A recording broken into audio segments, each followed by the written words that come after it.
it the beginning of the end for one of the Channel Islands' biggest industries? And we're going to tackle the exploitation of low-value consignment relief that has left our high street music stores fighting a losing battle with warehouses in the Channel Islands. The UK Chancellor limits VAT-free online shopping here in a bid to raise more tax for his own treasury. We'll tell you what it means for our economies. Hello and welcome to BBC Channel Islands. Britain's government has clamped down on the online shopping industry based here in the Channel Islands. In his budget today, Chancellor George Osborne announced a cut in tax relief on goods imported from the island, the very thing that makes our internet businesses competitive. One Jersey fulfilment boss branded the move the beginning of the end. Amy Harris has the details. It's big business, but today the Channel Islands online shopping industry came under attack. In a UK budget designed to get their economy moving, among measures announced by the UK Chancellor George Osborne was a clampdown on tax avoidance. And we're going to tackle the exploitation of low-value consignment relief that has left our high street music stores fighting a losing battle with warehouses in the Channel Islands.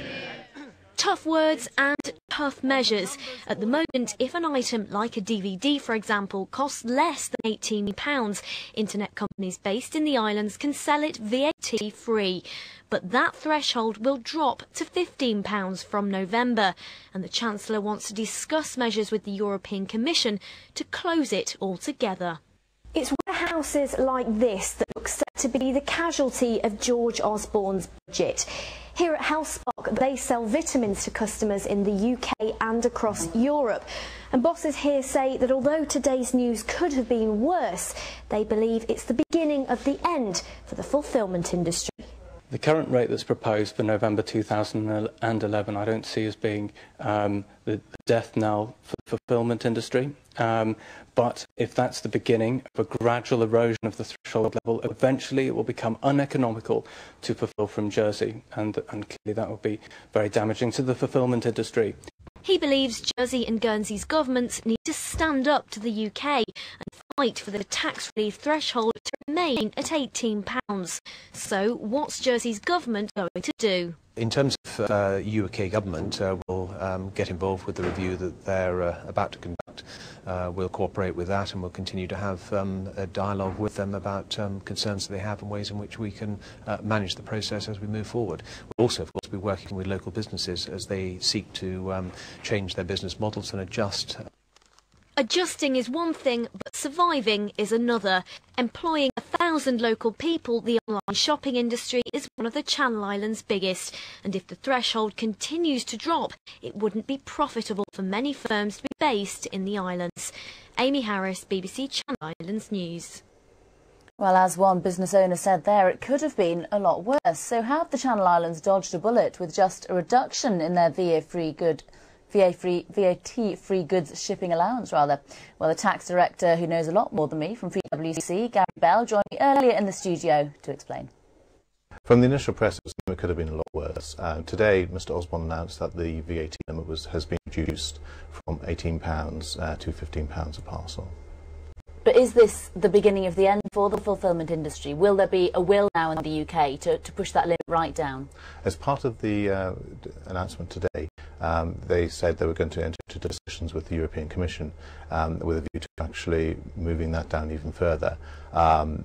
It's not clear at this point exactly what form that will take, but it was very clear from the announcement that it's to prevent abuse of the relief in these circumstances. How's it going to affect both sides, though? I mean, how much revenue and jobs will it affect in the Channel Islands, and how much will the UK Treasury really get from it? At this point, it's not clear how much revenue the HMRC will get from reducing the limit. What is clear is that there will be an impact. However, the businesses here aren't wholly reliant on this relief, and there are a large number of parcels that go to the UK that are above this threshold. What did you make of the Chancellor's tone today?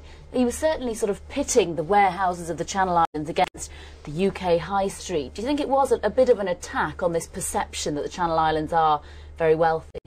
I think it was more of it was a genuine budget in the UK, a budget for growth and for entrepreneurship. It didn't come across as a specific attack on the islands themselves. and nothing in the press release has supported that. But do you think that might lead to greater scrutiny of Channel Islands business practices? Of course, we know there's a pressure on the finance industry with the European review of 010. Will we be kind of constantly scrutinised now, do you think? I think that this particular relief was brought about for administrative purposes, and it was felt in the UK that it was being abused. And there was one particular pressure group which brought the pressure to bear on the UK government. I think the wider issue is our relationship with the UK, and that there was no mention in the budget statements or any of the press releases regarding that, so there was nothing negative in that context. OK, I'm sure it's a topic we'll come back to, but for now, Gary, thanks very much. Thank you.